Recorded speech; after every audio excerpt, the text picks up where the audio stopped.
राजा मंगलसेन नाम का राजा पृथ्वीपुर राज्य पर राज्य करता था। मंगलसेन को अपने बगीचों में घूमने का बड़ा ही शौक था। उसे जब भी समय मिलता वह अपने बाग बगीचों की सैर करने को निकल जाता। प्रकृति के बीच में समय गुजारना उसे बड़ा ही अच्छा लगता था।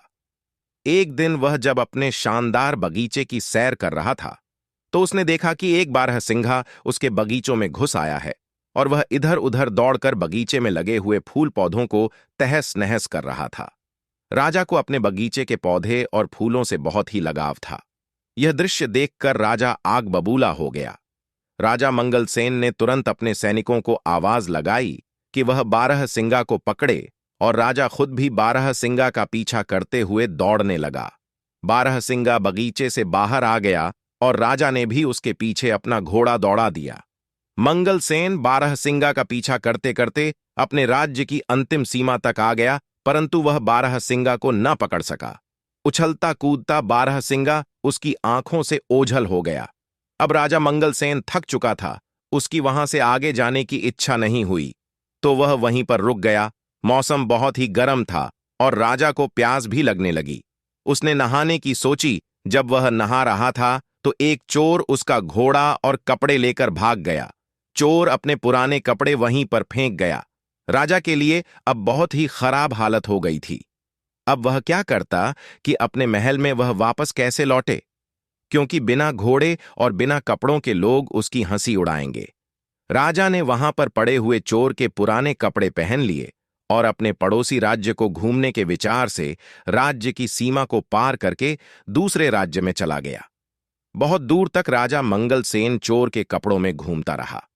तभी उसकी नजर झाड़ियां में चमकती हुई एक वस्तु पर पड़ी। राजा ने तुरंत वह वस्तु उठा ली।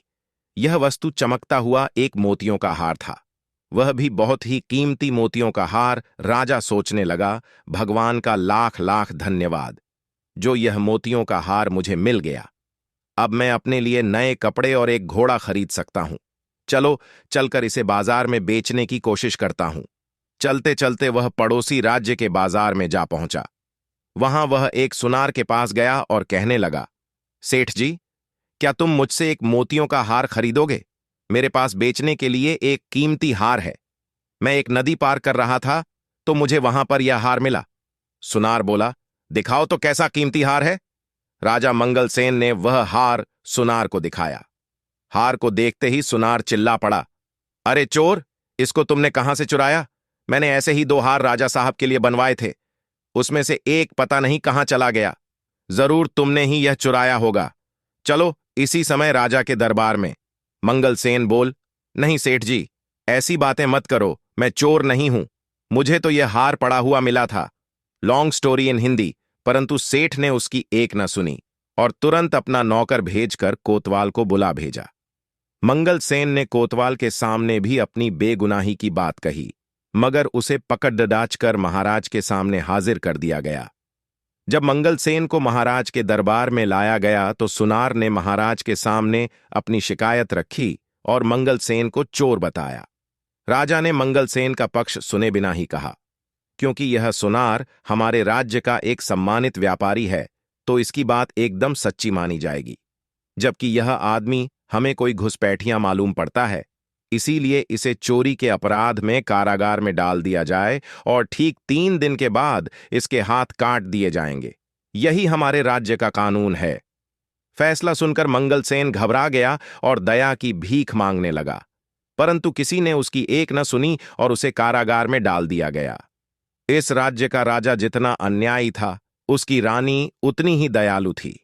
जब रानी को यह सारी बात मालूम हुई तो उसने राजा से कहा, महाराज, आप इतना बेरहम हुक्म कैसे दे सकते हैं, जबकि इस मामले में कोई गवाह भी पेश नहीं किया गया और ना ही आपने उसे अपराधी को अपना पक्ष रखने दिया। यह सुनार तो होते ही बदमाश है। आप तो जानते ही हैं कि यह पैसे के लिए कितना झूठ बोलते हैं और धोखा देते हैं। सच कहिए तो मुझे उसे आदमी की बात पर पूरा विश्वास है।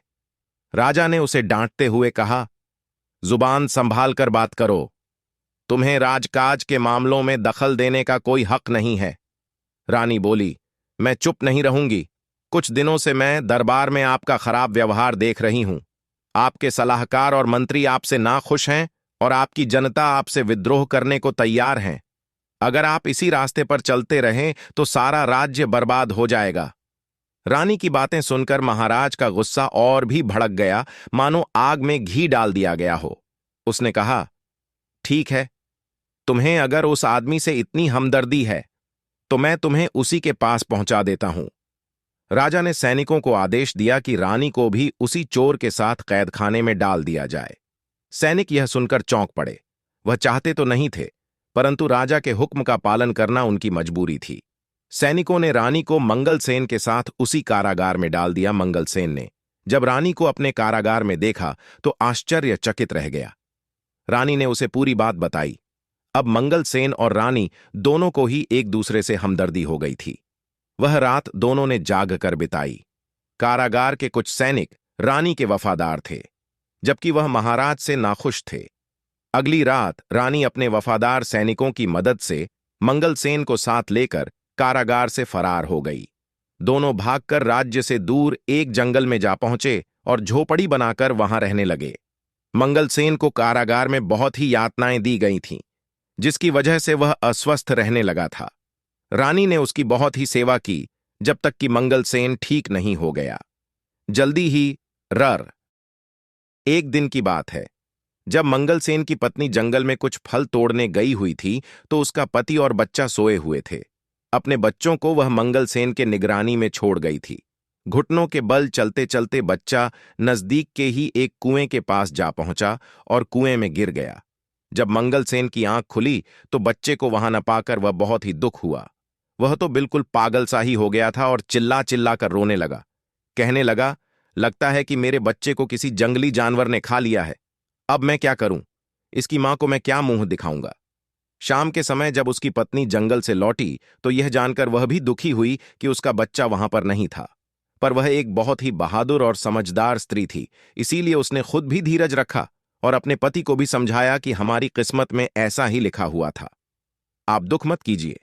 रात के समय मंगलसेन सो नहीं सका। वह अपने बच्चे के बारे में ही सोचता रहा और उसी को याद करता रहा। यह उसके लिए अच्छा ही हुआ कि वह सो ना पाया, क्योंकि रात के तीसरे पहर दो पक्षी उनके दरवाजे पर लगे हुए एक पेड़ पर आकर बैठ गए और आपस में बातें करने लगे। एक पक्षी ने कहा, दोस्त, देखो दुनिया में कितनी मुश्किलें हैं। जरा देखो इस आदमी के साथ क्या हुआ।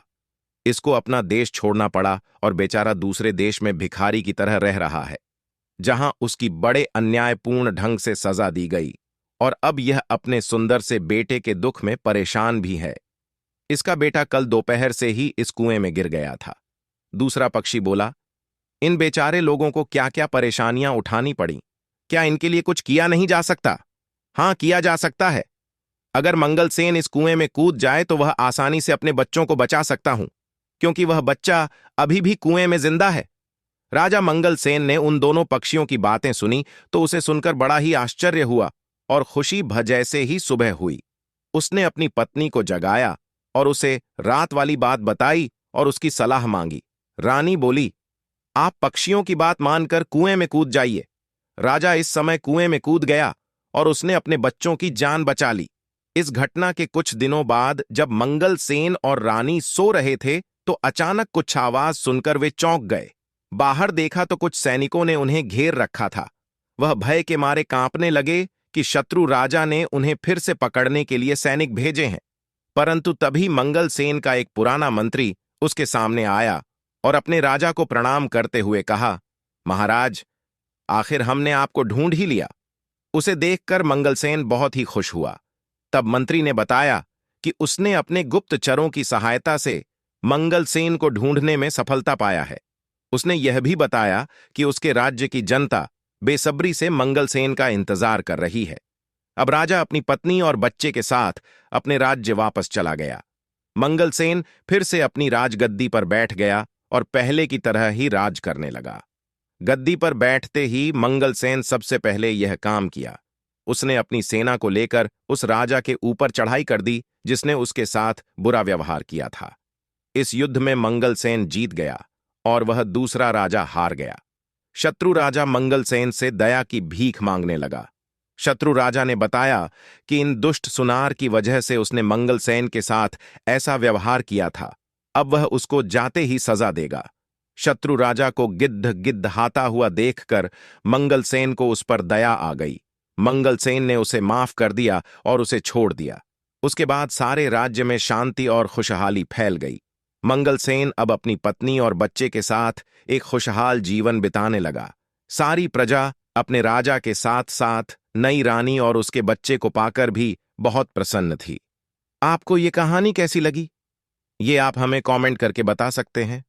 आगे भी हम ऐसे ही मजेदार कहानियां आपके लिए लेकर आते रहेंगे।